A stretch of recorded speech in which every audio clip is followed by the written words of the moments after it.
নমস্কার বন্ধুরা, সম্পাশা মিনি কিচেনে তোমাদের সবাইকে স্বাগত। তো দেখো বন্ধুরা, বিকাল হতে না হতে বাচ্চাদের আবদার শুরু হয়ে গেল। তো ওদের আবদার হলো নুডলস রান্না করে দিতে হবে, কিন্তু আমার শরীর তো আজকে তো ভালো লাগতেছে না, এখন আমি কী করবো। তো ওদের আবদার তো পূরণ করতেই হবে, তো ওদেরও ভালো লাগার জন্য আমি বললাম ঠিক আছে করে দেবো। তো আমার সময়টাও তো বাঁচাতে হবে, দেখে আমার ভালো লাগছে না এদিকে। তো দেখো একদম সিম্পল ও সহজভাবে তেল ঝাল মশলা ছাড়াই ওদের আজকে নুডলসটা রান্না করে দেবো। তো চলো রেসিপিটা তোমরাও দেখে নাও। তো দেখো এখানে 2 প্যাকেট নুডলস আর 2টা ডিম নিয়েছি। কড়াইতে এখন পরিমাণ মতো জল বসিয়ে দিছি। তো জলটা হালকা গরম হলে এখানে দেখো 2 প্যাকেট নুডলস থেকে আমি ছিঁড়ে নিছি। তো নুডলসগুলো এখন আমি দিয়ে দেবো জলের ভিতরে।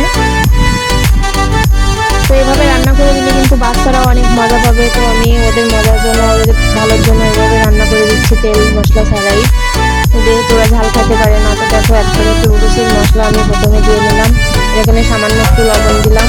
দিয়ে এখন নুডলসটাকে আমি একটু ঢাকা দিয়ে রাখবো।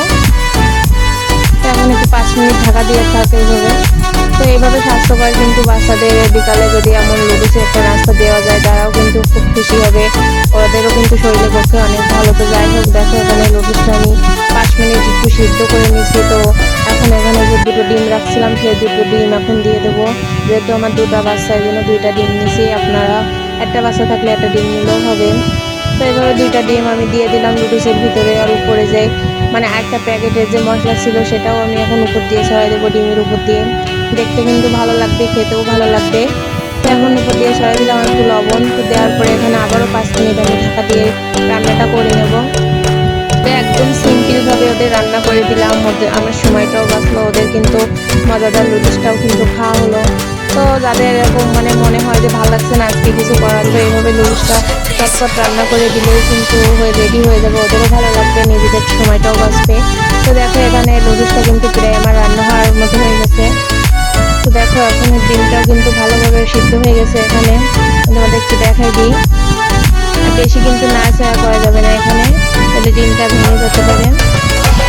তো এইভাবে কিন্তু নুডলসের জলটা একদম শুকায় ফেলতে হবে, জল থাকলে কিন্তু নুডলসটা খেতে অতটাও ভালো লাগবে না।